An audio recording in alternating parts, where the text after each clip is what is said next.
का size less than 1 nanometre होता है। कोलॉइडल में पार्टिकल का साइज 1 to 1000 नैनोमीटर होता है।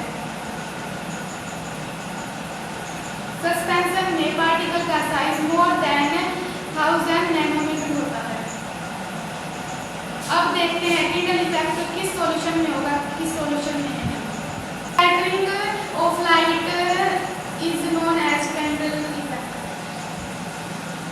ट्रू सॉल्यूशन में टिंडल इफेक्ट शो नहीं हो रहा। कोलॉइडल सॉल्यूशन में टिंडल इफेक्ट शो हो रहा है, इसमें शो हो रहा है।